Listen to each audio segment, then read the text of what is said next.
almost all business owners, how they're planning for growth is they're saying, even with their leadership team or whoever they have on board, well, what did we do last year? Yep. And then therefore, what do we think is a reasonable growth rate for this upcoming year? Mhm. That is wrong. That is so wrong. Like that is going to keep you stuck and stalled out right where you are. So you don't base your future on the past. You say, my future is X. Like I want a $10 million exit. All right. You claim it, you put a stake in the ground.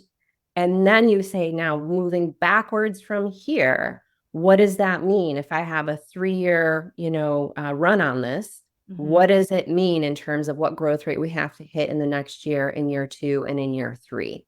Right. And being able to calculate that out in terms of goals, KPIs, and then put the action plan underneath it. That is not a skill set or expertise that owners have. How would you have that unless you've been trained to do that and you've learned and practiced and tried and like done it? But if you don't plan that way and reverse engineer from your exit, I guarantee you are not going to get the number that you want and need when you're actually ready to sell. Yeah. How is, when you put that stake in the ground, you obviously understand the number of employees you need, the number, of accounts you're going to acquire during that time in order to get there.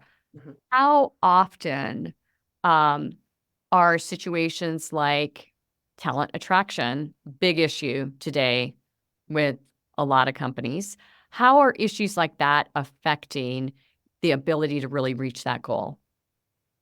So I think that talent attraction and retention, it's a multifaceted problem, but it's one that owners often just like finger point and blame the external environment.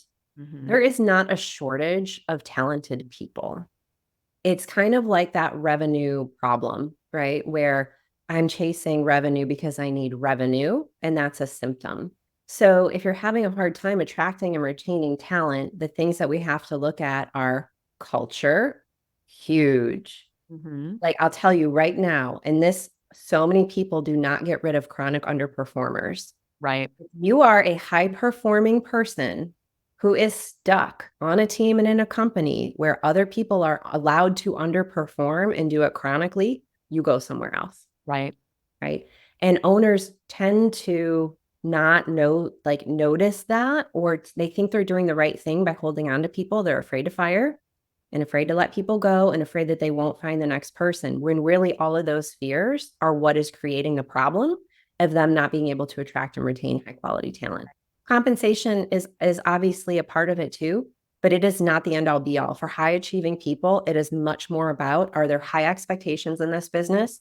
Is everybody held accountable to them? Yeah.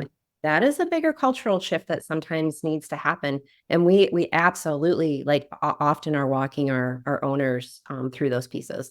How often do you find that they just don't have the right people in the right seats in order to grow to the point that they need to?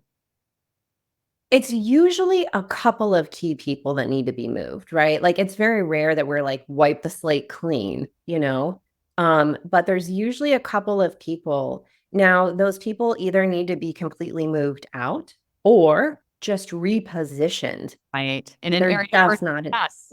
Yeah. I Yeah, that. and yeah, but you have to be willing to really get honest about that. And we build relationships with people who work for us and who've been with us for a long time. So, there's a lot of our advising and coaching is like, come on, like wake up, like really look at the situation here, because underperformance in your business, underperforming employees, it'll kill your business faster than anything else.